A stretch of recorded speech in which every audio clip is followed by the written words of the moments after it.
বিগত 4 দিনে সন্ধান নাই ৰঙিয়াৰ দক্ষিণ বৰদলৰ ধৰ্মেন্দ্ৰ নাথৰ। উক্ত ঘটনাক লৈ প্ৰতিক্ৰিয়া প্ৰকাশ নামৰূপ জিলা ছাত্ৰ সন্থাৰ। ধৰ্মেন্দ্ৰ নাথৰ সন্ধান দিব নোৱাৰাটো গৃহ বিভাগৰ চৰম ব্যৰ্থতা।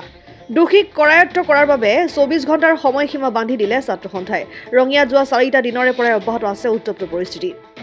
ৰঙিয়াত 3 দিন ধৰি এজন যুৱক নিৰুদ্দেশ হৈ আছে ধৰ্মেন্দ্ৰ নাথ। এই যুৱকজন সিদিনা ৰঙিয়াৰে ওচৰৰ এঠাইত পিকনিক খাই উভতাৰ পথত কিবা গাড়ীৰে এখন গাড়ীত খুন্দিওৱাৰ ফলত ধৰ্মেন্দ্ৰ নাথক এটা পক্ষই যিভাৱে আক্ৰমণ কৰিলে আৰু সেই ধৰ্মেন্দ্ৰ নাথ সেইদিন ধৰি নিখোজ হৈ থকাটো আমাৰ কাৰণে এটি দুখৰ বিষয়। আজিলৈকে যোৱা 4 দিন ধৰি তেখেতসকলৰ পৰিয়াল তথা গাঁওবাসীয়ে ধৰ্মেন্দ্ৰ নাথক বিচাৰি প্ৰশাসনক বাৰে বাৰে দাবী জনাই অহাৰ পিছতো এজাহাৰ দাখিল কৰাৰ পিছতো প্ৰশাসনে ধৰ্মেন্দ্ৰ নাথক বিচাৰি উলিয়াব নোৱাৰাটো প্ৰশাসন চূড়ান্তভাৱে ব্যৰ্থ হৈছে।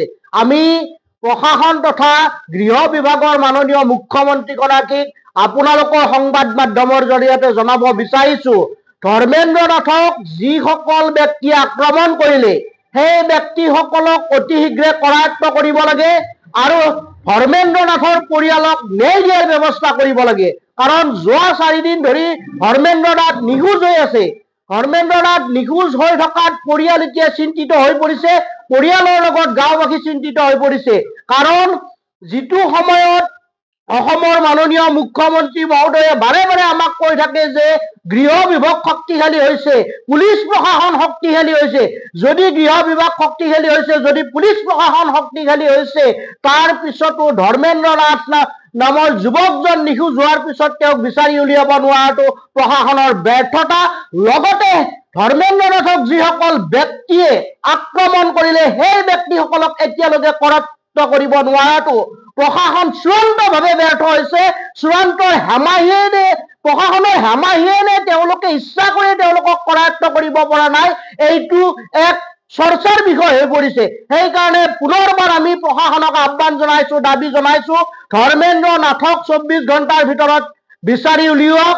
লগতে যিসকল দুষ্কৃতিকাৰীয়ে তেওঁক আক্ৰমণ কৰিলে, যিসকল যুৱকে সেই ধৰ্মেন্দ্ৰ নাথক আক্ৰমণ কৰিলে, সেই যুৱকসকলক 24 ঘণ্টাৰ ভিতৰত বিচাৰি উলিয়াই প্ৰশাসনে কঠোৰতম শাস্তি দিব লাগিব।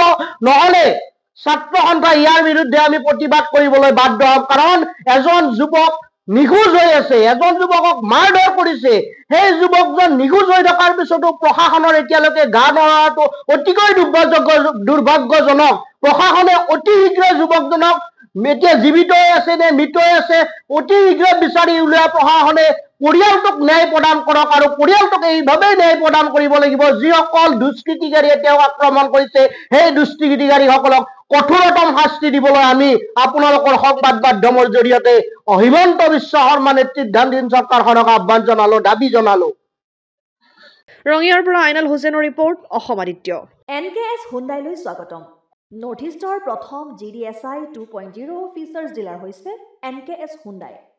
অত্যাধুনিক সা সুবিধাৰে তৈয়াৰী মষ্ট আপডেটেড হুণ্ডাই ডিলাৰ এতিয়া ডিব্ৰুগড়ত। আমাৰ NKS হুণ্ডাই ডিলাৰত open sales consulted room, customer ৰুমৰ লগতে পুৰণি গাড়ীৰ এক্সচেঞ্জ ফেচিলিটিও ৰখা হৈছে।